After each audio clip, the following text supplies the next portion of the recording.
hikmah yang kedua daripada Al-Hikam. Berkata Al-Imam Al-Arif Billah Ahmad bin Athaillah, bermula menghendakinya engkau akan tajrid serta menempatkan Allah akan engkau pada asbab, maka yang demikian itu merupakan keinginan jahat yang tersembunyi. Dan menghendaki engkau akan asbab serta menempatkan Allah akan engkau pada tajrid, itu merupakan penurunan daripada himmah yang tinggi. Nah, itulah hikmah yang kedua daripada Al-Hikam Ibnu Athaillah. Para muhibbin rahimakumullah, Allah Subhanahu wa ta'ala berfirman dalam surat Az-Zariyat ayat 56, wa ma khalaqtul jinna wal insa illa liya'budun. Artinya, tidaklah aku menciptakan jin dan manusia melainkan untuk beribadah kepadaku. Ahli tafsir yang lain ada mengatakan melainkan untuk mengenal. Jadi artinya bahwa kita ini dijadikan oleh Allah untuk beribadah. Untuk beribadah. Itulah tugas kita ada di muka bumi ini.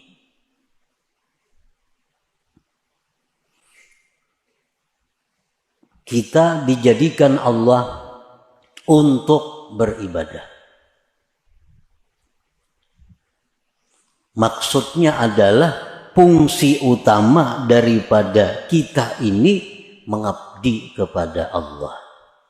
Walaupun di dalam diri kita ada fungsi-fungsi lain, tetapi intinya adalah menunjang untuk ibadah. Nabi Yahya alaihi salam waktu berumur di bawah 10 tahun, masih kanak-kanak. Beliau berjalan dari rumah ke Baitul Maqdis, dari Baitul Maqdis ke rumah, masih anak-anak.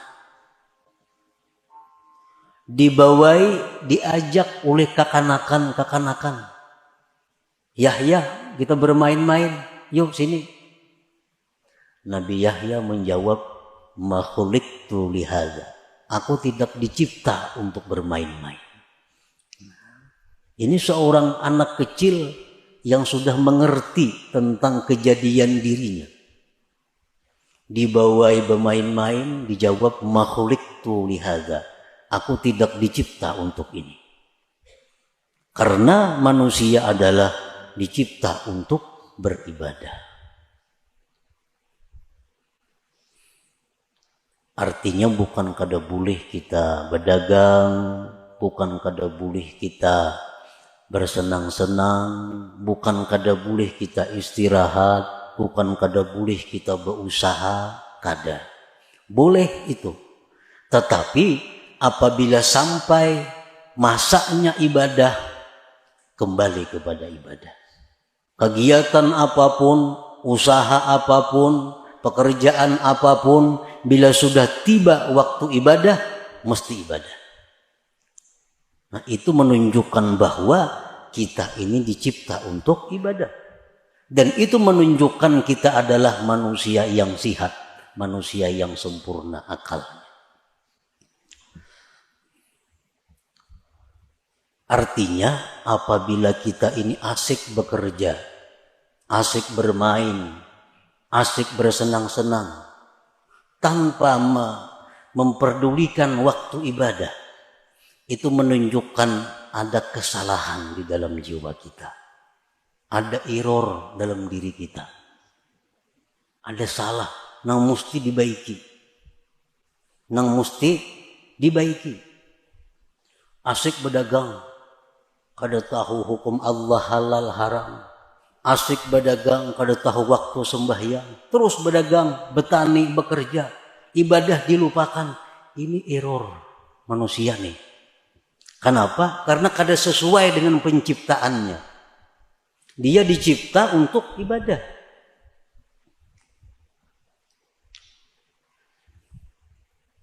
Pernah kita contohkan untuk lebih mudah mengerti dengan handphone,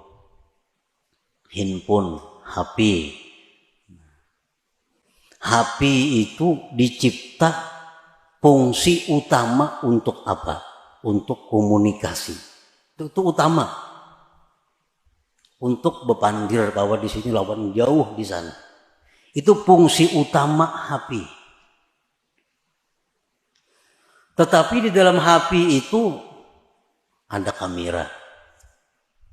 Dalam HP itu ada pemutar lagu. Dalam HP ada kalkulator. Dalam HP ada permainan.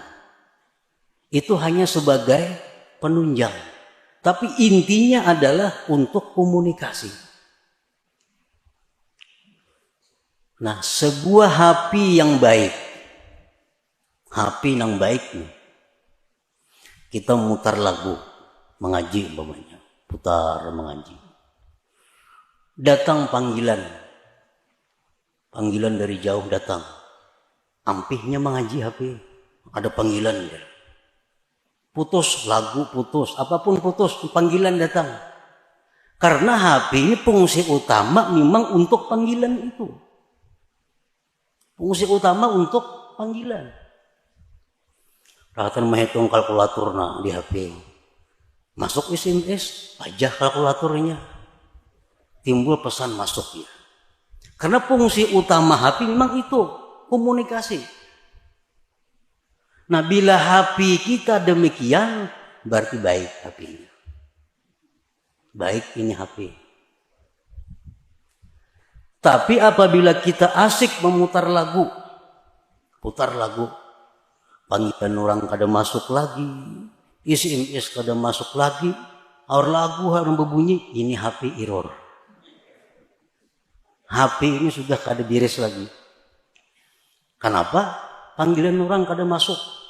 Karena memutar lagu, memeriksa gambar, kada masuk lagi panggilan orang. Ini HP sudah perlu dibaiki. Dan HP ini murah, rusak. Murah nih HP. Bilang kada berharga lagi. Karena fungsi utamanya kada berfungsi. Nah, demikian manusia yang sibuk dengan pekerjaan tanpa menghiraukan ibadah.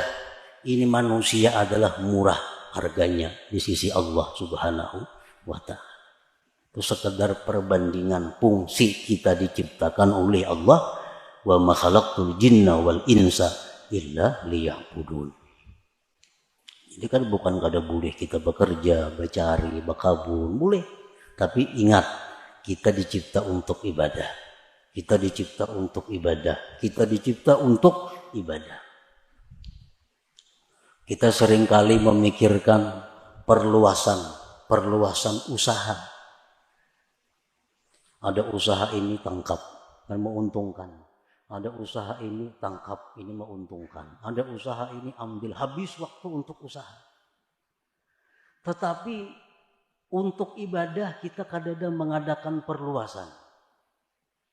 Mulai umur 30 sampai 60, ini tutupang wirid, kada ada pertambahan, belum berkurang lagi. Yasin bermaghrib semacam. Berpuluh-puluh tahun, kada ada peningkatan. Tapi kalau usaha, bikin ini, ulah itu, tambah ini, macam-macam usaha. Selalu ditambah pemasukan. Tetapi pemasukan ibadah kita berkurang. Makin tua makin kurang, makin tua makin kurang. Nah, ini error juga nih. Ini error juga.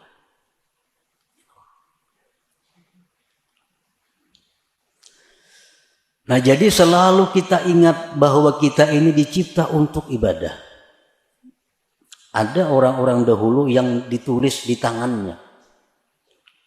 Di tangan ditulis khuliqtu lil ibadah. Aku dicipta untuk ibadah. Jadi bila hendak kemana-mana, oh aku dicipta untuk ibadah. Bukan untuk kena karuan, bukan untuk itu ini. Aku dicipta untuk ibadah. Nah para muhibbin rahimakumullah. Jadi tugas kita ini ibadah. Kita tidak bisa beribadah kepada Allah tanpa ada sarana dan prasarana. Karena ibadah ini memerlukan berbagai macam.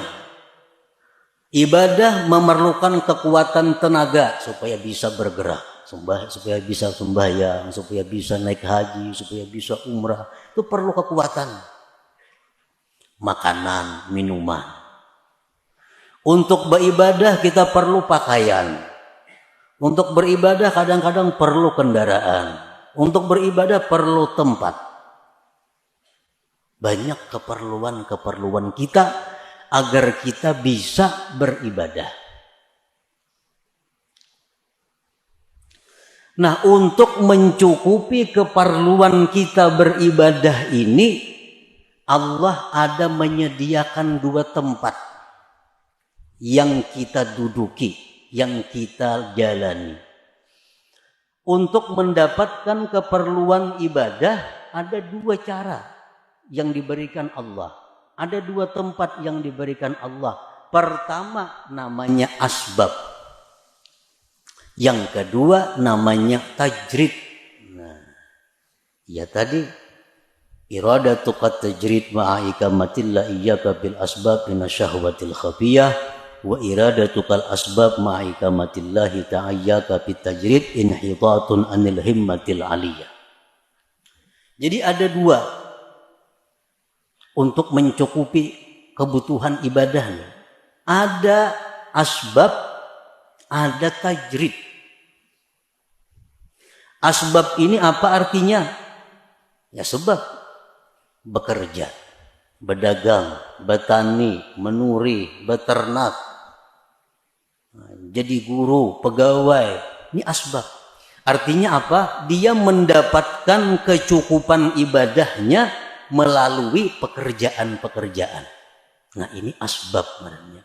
Ada orang yang ditempatkan Allah di situ untuk mendapatkan keperluan ibadah. Inya menurih lebih suka hanya kau masak, berdagang hanya nukar baju, berdagang hanya kawan nukar ini untuk ibadah. Ada orang yang ditempatkan Allah di situ. Nah yang kedua, ada orang yang ditempatkan Allah di satu makam namanya tajrid. Ini orang dalam rangka mencukupi keperluan ibadahnya kada perlu berusaha. Dia telah dicukupi. Contohnya warisan banyak. Banyak isi warisan. Ini kada becarian. Bulan ini datang nang saham di anu. Bulan akan datang nang di anu.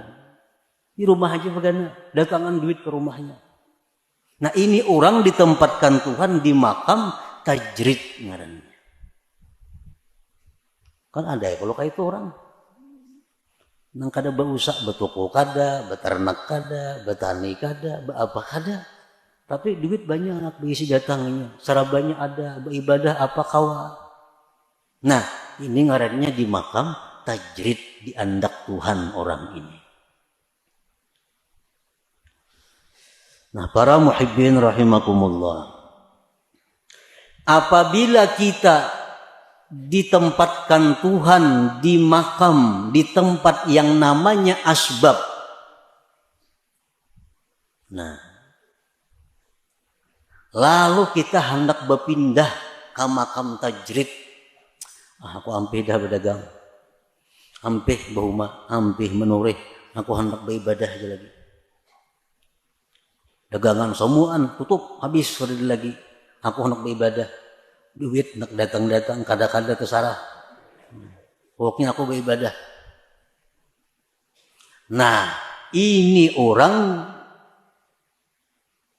keinginannya jahat yang tersembunyi. Nah, ini orang ini ada kejahatan yang tersembunyi. Kenapa? Karena Tuhan menempatkannya di tempat namanya asbab. Hendak berpindah, hendak di rumah aja begana lagi. Pasar kada turun lagi. Nah, ini orang ada syahwat khafiyah, ada keinginan jahat yang tersembunyi. Orang yang selama ini duduknya ditempatkan Allah di makam tajrid, sudah nyaman nih. Tiap bulan ada kiriman, tiap bulan ada. Kada pernah talantar pemakan pakai apa cukup. Berpikir, nukar kabun, anak bakabun, nagina aku nih. Nah, anak bakabun, padahal bertahun-tahun dah begana di rumah aja. Beribadah kalian datang duit. Kalinya membuka kios di muka rumah. Nah, membuka kios. Ini ngarannya inhitat minal himmatil aliyah. Ini turun tingkat ngarannya. Turun ini. Ada penurunan himmah yang tinggi. Inhitatun minal himmatil aliyah. Nah, para muhibbin rahimakumullah. Sekarang kita mengetahui di mana Allah menempatkan kita. Ini yang perlu kita tahu. Apakah Allah sekarang ini menempatkan kita di satu tempat yang namanya asbab untuk mencukupi kebutuhan ibadah kita? Ataukah sekarang ini Allah sudah menempatkan kita di makam tajrid untuk mencukupi kebutuhan ibadah kita? Ini perlu diketahui. Tandanya orang-orang yang ditempatkan Allah di makam asbab, nang berdagang, bertani, bekerja. Tandanya orang yang direstui Allah untuk itu. Ada 6 tanda. Bila 6 tanda ini ada pada kita, berarti kita direstui Allah duduk di situ. Jangan hendak pindah ke makam tajrid. Ke makam yang kada berusahaan lagi. Tetapi bila mana 6 tanda ini ada sesuatu yang kada kita miliki, kada bisa kita dapatkan, berarti itu isyarat kita mesti pindah kepada makam tajrid. Demikian pula sebaliknya, makam tajrid. Apakah dia di makam tajrid ini sudah diridhai Allah? Ada tandanya. Bila tandanya ini kada pas, berarti itu isyarat agar pindah kepada asbab berusaha. Nah, sekarang kita mengetahui apakah usaha kita ini diridhai Allah. Bila diridhai Allah, kita rusakan aja berusaha. Jangan berampi-ampi sampai mati berusaha. Sampai mati. Jangan berampi-ampi kalau memang di situ diridhai Allah. Nah, tandanya apa? 1. Husulul kifayah wal muasah lil fuqara wal masakin. Pertama, usaha kita yang kita jalankan selama ini cukup untuk keperluan kita dan bisa membantu orang lain. Dagangan kita, usaha kita, hasilnya itu cukup untuk kebutuhan kita, bahkan bisa membantu orang lain. 1. Yang kedua, la yulhihil asbab an zikrillah. Usahanya yang selama ini dia jalankan kadang melalaikan dia daripada zikrillah. Sembahyang berjamaah nyak kawa. Ini tokonya parak masjid. Yang berjamaah kawa. Ke pengajian aktif, kada terganggu. Baca Quran sekian juz sehari, tahu. Usahanya kadang mengganggu dia daripada zikrullah. Nah ini tanda yang kedua. Tanda kita ini diridai Allah dalam kedudukan berusaha. Yang ketiga, la yajurruhul asbab ila ma harramahullah. Usaha kita ini kadang menarik, membawa kepada yang diharamkan Allah. Nah usaha kita nih kadang menarik kepada sesuatu yang diharamkan Allah.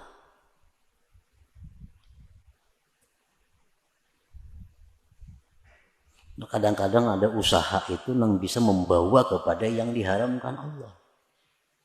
Ini kadang usahanya ini murni, kadang membawa kepada yang diharamkan Allah.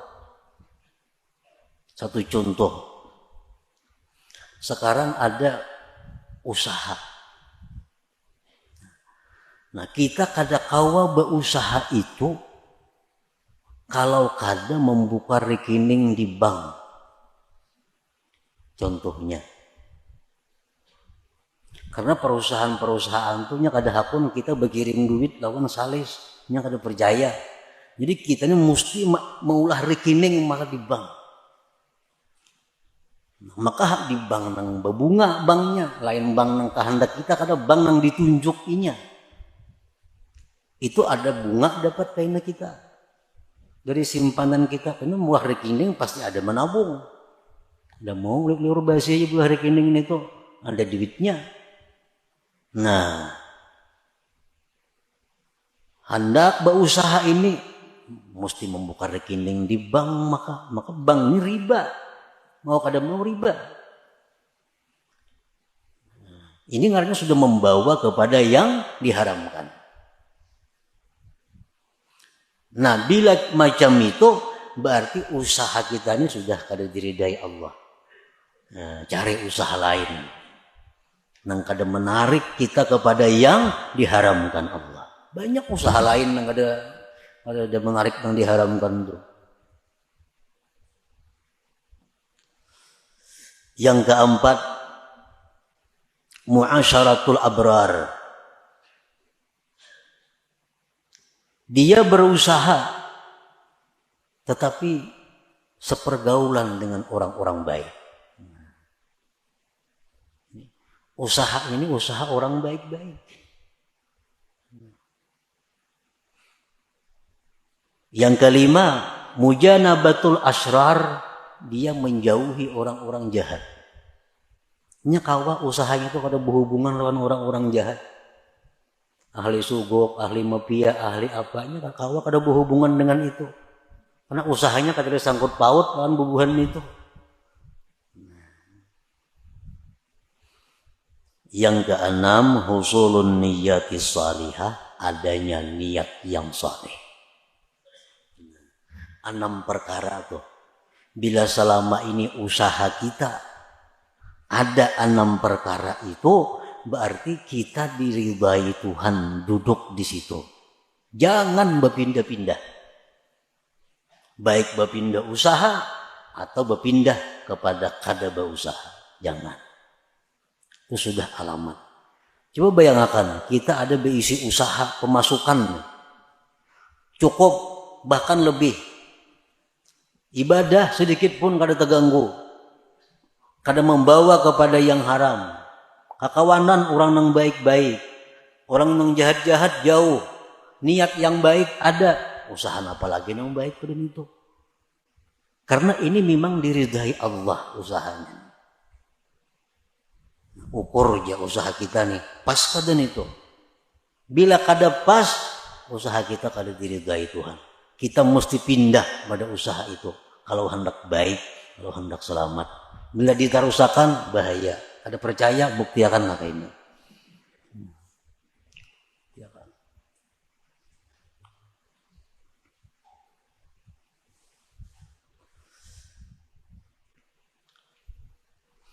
Kalau kita berusaha macam-macam dah usaha dicari, kada mau cocok. Berusaha ini gagal, berusaha ini gagal, cari usaha ini kada mau baik juga berusaha, macam-macam cara sudah ada yang baik, cuma ada haramnya. Ada yang baik cuma di lingkungan orang-orang jahat. Ada nang baik usaha, cuma kada kawasan bahayang, ribut. Nah, bila macam itu kita harus pindah. Pindah ke mana? Pindah ke usaha nang baik. Bila kada ada juga, pindah ke makam tajrid. Pindah ke makam tajrid. Pindah ke makam tajrid. Dan bila Allah memerintahkan kita ke makam tajrid, itu Allah bertanggung jawab. Ada pacang kelaparan kita ada pacang susah ada.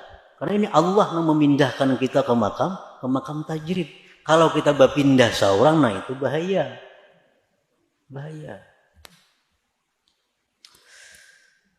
Para muhibbin rahimakumullah. Jadi dalam usaha itu diperlukan juga niat yang baik. Karena usaha ini menentukan sabilillah atau sabilis syaitan itu diniat. Usaha sama, turun ke toko sama, buliknya sama, bulihinya duitnya sama. Tapi saya kong niatnya salah, fisabilis syaitan. Saya kong niatnya baik, fisabilillah. Nah, jadi niat.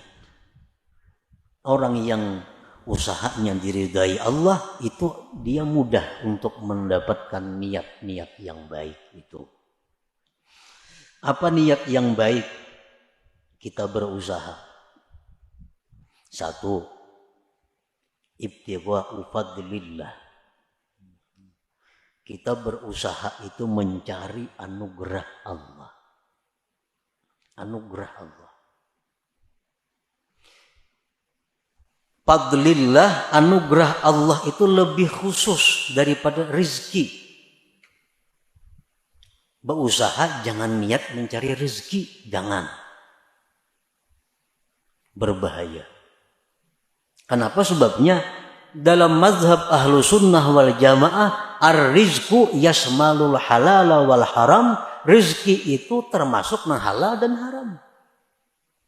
Makanya doa rizkan halala, jangan supaya rizki nang halal.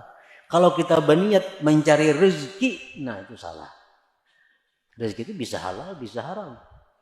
Jadi niat kita berusaha itu mencari fadlillah, anugerah Allah.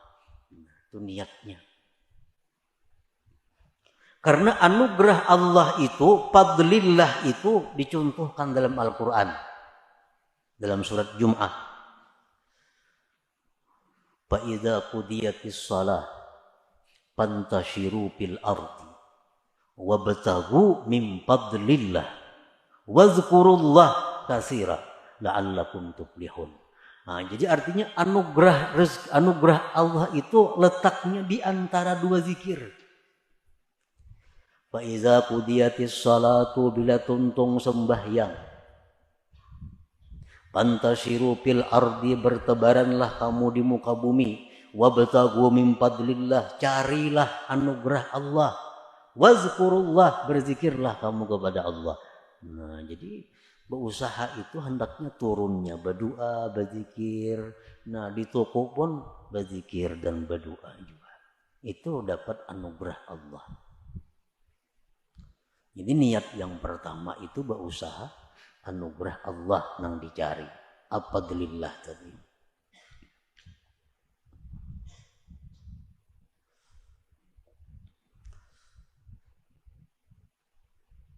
Nah, di antara niat berusaha, aunul muslim, menolong orang Islam. Menolong orang Islam. Karena orang nang katuko datang itu orang nang perlu. Apalagi jual obat. Nah, berjual apa lagi? Orang-orang perlu. Jadi buka toko sahajaku menolongi kaum muslimin. Cuma harga jangan terlalu tinggi, kada menolongi ngarannya. Nang sadang-sadang aja harga. Ini menolongi niatnya. Orang berhutang dihutangi kan menolongi. Niatnya menolongi orang muslim. Ini contoh-contoh usaha kita yang diridai Allah. Idza wajada ma dzukir la yantaqilu ila tajrid illa bi amri syaikhihi aw bi isyaratin wadihatin ka ta'azzuri ma dzukir min kulli wajhin. Apabila dia mendapatkan tanda-tanda yang disebutkan tadi, dia tidak boleh pindah ke makam tajrid kecuali perintah gurunya. Nah, kecuali perintah guru. Ini berusaha padahal bagus. Semua tanda yang dibaik itu sudah ada padanya. Cuma aja guru macam pindah. Sekarang ikam kawani aku di rumah aja begana, aku makan juga ikam. Nah, tetap mau ada mau. Ampih berusaha. Ada jalan lain lagi, ampih. Tajrid. Karena perintah guru. Au bi isyaratin wadihah, atau ada isyarat yang nampak seperti uzur yang disebutkan dari segala sisi. Kada kawa berusaha cobai ini, kada kawa. Cobai berusaha ini untung, cuma terganggu ibadah. Berusaha ini kau beribadah rugi. Berusaha ini akhirnya kembali kepada nang haram. Kada kawa dicoba-coba semacam-macam, kada kawa juga ibadah usaha nang baik. Nah, itu artinya isyarat dari Allah pindah. Jangan di situ lagi begana. Kadang usah lagi beribadah aja sudah kepada Allah. Nah, pindah ke makam tajrid ngarannya. Para muhibbin rahimakumullah. Nah, kemudian orang-orang yang sekarang ditempatkan Allah di makam tajrid, itu ibu-ibu rumah tangga yang dicukupi suaminya, itu makam tajrid. Tugas ibu-ibu apa di rumah? Kamarian datang duit, segan dapur, segan itu, segan ini, dikelola oleh ibu rumah tangga. Itu sudah makam tajrid. Jangan nak berusaha menambah usaha bini-bini nih. Kalau sudah dicukupi. Nah, alamatu ikamatillah fit tajrid, alamat Allah menempatkan dia di makam tajrid, makam nang kada berusahaan. Pertama, yassara lakal kifayah. Allah mudahkan bagi engkau kecukupan. Selama ini kita kada berusaha apa-apa, berdagang apa kadada, umpat saham di mana kadada, apa kadada. Tapi selalu cukup. Makan, pakai apa, cukup aja datangnya. Itu satu. Ini tanda bahwa Allah menyuruh kita. Ini aja sudah kada usah berusaha. Yang kedua, tandanya ja'ala nafsaka mutmainnatan inda adami husuliha. Allah jadikan diri engkau tentram, tenang ketika ketiadaannya.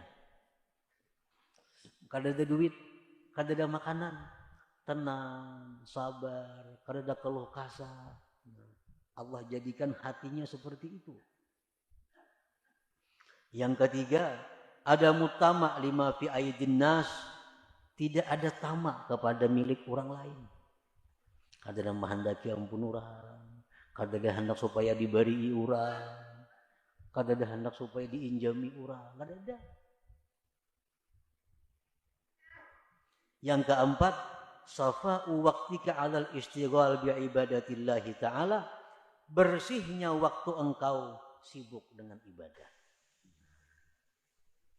Kita hari-hari ini sibuk waktu penuh dengan ibadah. Belajar, mengajar, beribadah, zikir, Quran, apa habis sudah waktu beribadah. Ekonomi cukup. Mun rahatan kada cukup, hati kada gelisah juga, tenang. Ini artinya kita direstui Allah demikian.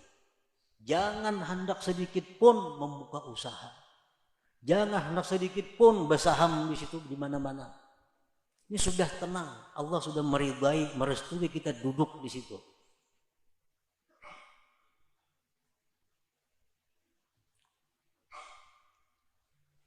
Idza wajada ma dzukir la yantaqilu ilal asbab illa bi amri syaikhihi au bi isyaratin wadhihah kata azzuri ma dzukir.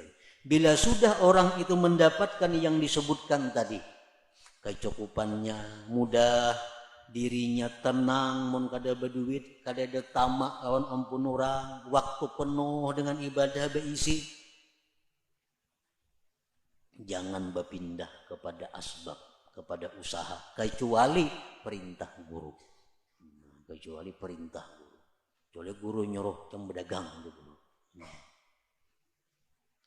Atau ada isyarat yang nampak seperti uzur yang disebutkan, seperti kada bisa yang disebutkan itu. Dahulu pemasukan bagus, lancar, hati tenang, munnya kada berduit, waktu penuh dengan ibadah. Sekarang pina macet, macet, ngerancak mengirimi tiap bulan, kada lagi ngirimi, ada lagi mengirimi. Kada berduit, ada gelisah. Ada gelisah. Ini artinya isyarat bahwa Allah menyuruh kita buka usaha. Buka usaha. Ini diridai Tuhan ini berusaha. Kenapa? Karena jalan keuangan yang selama ini bagus, lancar, macet. Dan hati kenapa dulunya tenang, sekarang kada nyaman hati. Ya itu artinya isyarat bahwa Allah menyuruh sudah berusaha. Atau kada kau menggunakan waktu beribadah. Kiriman lancar, samuan bagus. Cuma sekarang malas beribadah. Melihat TV seharian ketujuh. Kada kau beribadah, kada tahu buka-buka lagi hati nak beribadah, membaca Quran. Kena turun ke warung, duduk di warung betang harianan, ngopi di warung duduk. Dahulu berapa ibadah, sekarang hati terganti dengan demikian. Ini tanda Allah menyuruh dah berusaha aja supaya ada kesibukan, timbang melihat TV, nang nyembeti orang di warung di gardu, baik berusaha. Au bi isyaratin wadhihatin kata azzuri ma dzukir. Jadi itulah sekilas tentang pengertian apa yang dikehendaki oleh Imam Ahmad ibni Athaillah. Iradatu kat tajrid ma'ikamatillah iyyaka fil asbab minasyahwatil khafiyah. Menghendakinya engkau akan tajrid, padahal Allah menempatkan engkau pada asbab, maka itu adalah merupakan keinginan jahat yang tersembunyi. Dan menghendakinya engkau akan asbab, padahal Allah menempatkan engkau di makam tajrid, itu berarti turun tingkat, turun daripada himmah yang tinggi. Jadi artinya kita supaya mengoreksi diri kita untuk bisa mengikuti petunjuk hikmah ini. Ilmu ini sama dengan senjata. Sama dengan senjata. Ilmu senjata macam-macam, senapang, pistol, karis, pedang, mandau apa. Ilmu kayak itu juga. Jadi ilmu ini yaitu kita dapat ilmu, dapat pistol artinya. Cuma pistol mau dipakai segenapa. Bisi pedang di rumah, bisi tumbak, bisi karis, hibak rumah kawan senjata, memainakan kada bisa segenapa. Hibak rumah kawan senjata. Ilmu itu bermanfaat di waktu kita berhadapan dengan masalah. Kita bicara sabar nyaman, mbah garing ketahuan sabar kada.